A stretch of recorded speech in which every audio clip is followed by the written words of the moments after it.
Welcome back. The Democratic Alliance has taken over its first municipality in KwaZulu-Natal. The uMngeni municipality, which was under the ANC, was marred with infighting and instability. DA male candidate for the municipality, Chris Pappas, joins us now live. Thank you so much, Chris, for your time. I think, first of all, let's just speak about how you managed to secure this position and how difficult it was during your campaign trail.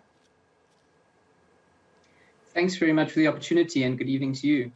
Yeah, it wasn't an easy ride. Our campaign essentially started in 2019, this particular campaign, but this has been a project that's been ongoing since 2004. So, when the Constitutional Court came along and ruled that elections must take place, we were well into our election campaign, and we were sort of in the final stages of that. But it was tough. The constrained financial environment, the emergence of independent parties, COVID-19, there was just a whole lot of things that were thrown at us that we had to deal with. But we managed in the end, and we did so convincingly. Sure. Speak to us about what your plan is moving forward, because we do know that there are a number of issues in uMngeni, and I know you've made 5 promises to the residents there, and hopefully this will materialize into actual action. But what are you hoping to achieve? So the first thing is to bring some sort of financial stability to the municipality. Obviously, we can't start rolling out any plans until we have managed to make sure that the finances of the municipality are in order. And this includes recuperating any money that might have been lost or stolen, making sure that we reprioritize funds away from things such as stadiums and nice-to-haves, and redirecting that towards the basics. But then also trying to instill confidence in ratepayers and investors to say that there is a new sheriff in town. We want to look after your money, we want to make it go further, and we want to use it for the right things. So I think that's a big part of what we need to do in the beginning. But as you say, we've made 5 pledges to the people of uMngeni, and those are our deliverables. It's waste and the environment, job creation and growth.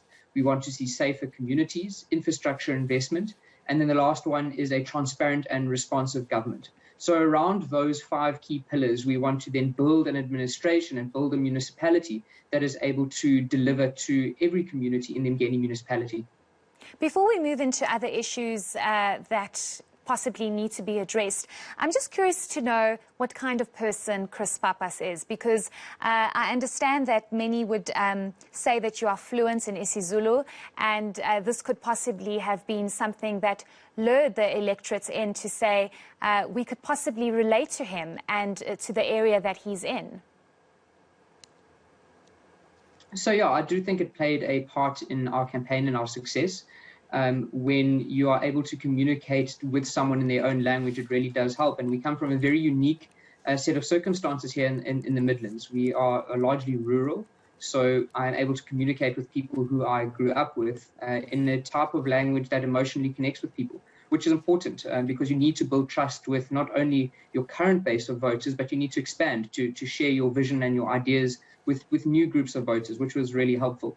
But other than that, I'm born and bred in the Midlands. I went to school here, and I spent my days riding my bicycle through the suburbs of Howick. So I'm very much part of the soil. Sure.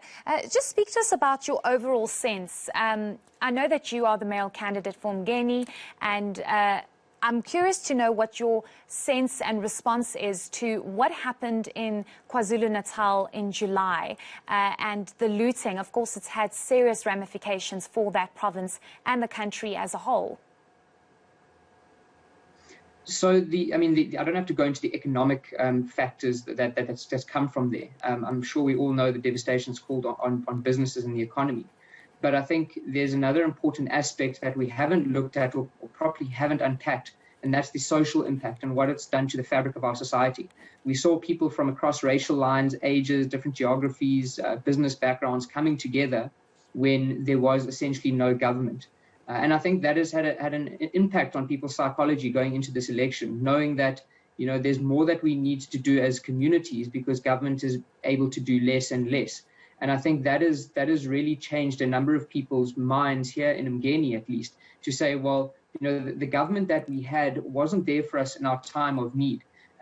Either we're not going to give them another chance, or we're going to give someone else a chance. So that has really, really assisted us. But more than that, it's also created a different or a difficult campaign environment, because it's something that our opponents used against us quite often, to use the stigma of the DA being a white party, and to basically say, it was the DA who was shooting at people, it was the DA who was keeping people out of town, which is completely untrue and unfair, but it's the propaganda that we had to fight against. But what we found is that most South Africans actually don't believe in that, and most South Africans want to work together.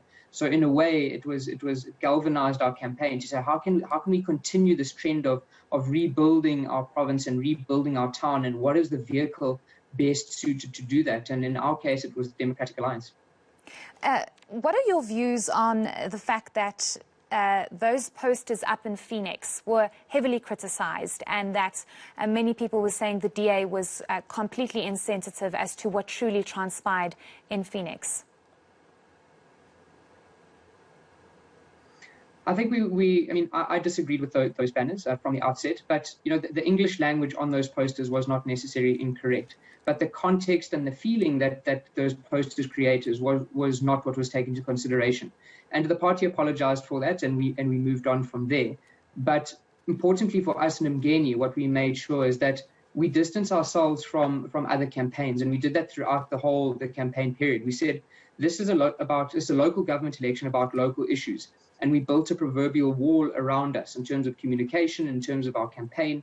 And we decided that we're going to look at local issues. So whether it was issues in Johannesburg or Cape Town or banners in Phoenix, wherever it was, we largely did not participate in the discussions, because we knew that didn't have a material impact on the lives of the people that we're fundamentally trying to change.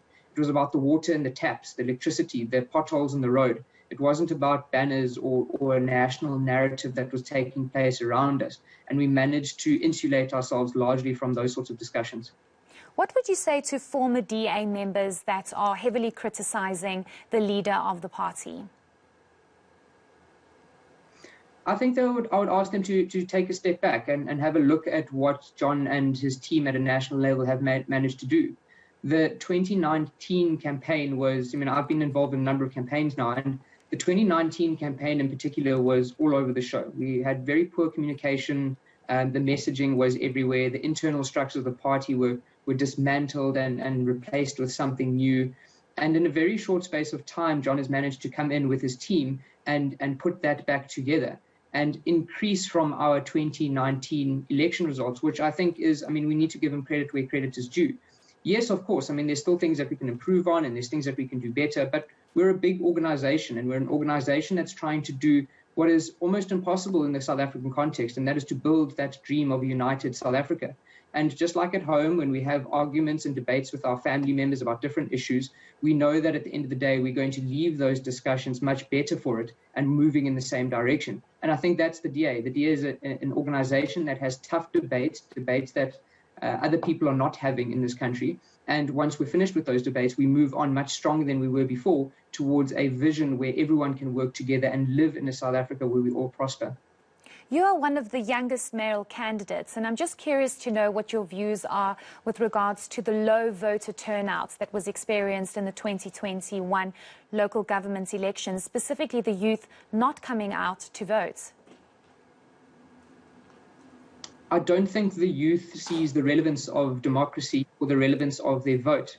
There's no one really communicating the message that young people want to hear, or maybe not communicating at the relevant platforms. So I think when people realize that their vote can change their lives, so that democracy is not just about politicians shouting at each other on TV or the headlines in the newspaper, but it is actually the fundamentals of organizing people to get things done, and that their vote is how they communicate that and give power to one vision or not. Then I think you can start to translate the vision or the lack of participation from the youth into something more. But that's currently missing, and it is something that we tried to address in our campaign. We had more than 60% of our candidates are youth. As you said, I'm the youngest mayoral candidate, and we tried to participate and engage with young people at their level. To say it's not about the headlines that we always see, but it's about making sure that your future is better than your current circumstances, and this is how we're going to do it, and we communicate that in a way that touches them at their level. Do you think people second-guessed you because of how young you are? I'm sure there must have been. I'm sure there are people who second guess me because I'm a male, because I'm white, because I'm gay, because I can, you can name it all. But you have to move past that. Besides growing a thick skin, you have to prove to people that it's not about your age or any other characteristic, but it's about your ability to deliver and your ability to lead people through difficult times. And I think that is what I did better than trying to defend any other rhetoric or any other criticism against me. And I think perhaps that's led me in better stead than if I did try to fight those, the youth or whatever other criticisms might have come my way. Speak to us about, I just want to pick your brain on something quickly. The ANC chairperson of Limpopo, and who's also the premier, indicated that basic service delivery is over-exaggerated, and that the ANC has been able to do for people that no other country has been able to do, by providing free houses, free education, free water, in some cases free electricity. And just in the area that you are the mayoral candidate, do you think that's a fair assessment and statement to make in a country where there is just constant uprising and unrest because of lack of service delivery? No, I think that's a completely arrogant statement to make, and is made from a position of power and privilege. When you realize that the billions of rands that have been stolen and mismanagement and cater deployment, how that has affected the average person on the ground, and more specifically the poor, then that is a completely insensitive thing to say. I mean, we mustn't be naive and say that the ANC hasn't done anything. I mean, that would be a complete lie. But we should be much further than where we are, and consequence management should be something that was taken a lot more seriously. And I think voters have spoken in the polls across the country. And if ANC premiers or ANC leaders are going to continue to make statements like they did in Limpopo, then they're in for a rough time going forward. People need to humble themselves to realize that the vast majority of South Africans are living in poverty. Many people cannot put bread on the table, and that the infrastructure that they rely on for water, electricity, roads, whatever it might be, is in a completely failed state. So you can claim that you've built a road, but if that road in 2 years' time has collapsed, that's not a road. If you're building houses that in a year's time have got water damage and are cracked, that is not a house that you can be proud of. So we need to critically analyze what this development is that they're talking about. Currently, I'm sitting with no power. That's not development, it's not progress. The rest of the world is moving on to the fourth industrial revolution and are speaking about renewable energies, and here we are sitting with blackouts. So that person should really humble themselves and get in touch with what is happening on the ground. I understand you have a 100-day plan. I would like to find out what is your number one priority, and what possibly keeps you up at night that you hope to address as soon as possible. So our municipality hasn't got very much money. We're not a big metro, and we're not a big city, and we are largely reliant on grants. We have got a large rate space, but financial stability is top of my priority at the moment. Without money, we won't be able to deliver on the things that we have promised, and we need to start cost saving, reprioritizing, and doing proper audits of what we actually have. How many ghost workers do we have? What are the skill sets that we have in the municipality? How much has been stolen, looking into Auditor General's reports to see how much we can claim back that has been stolen or lost.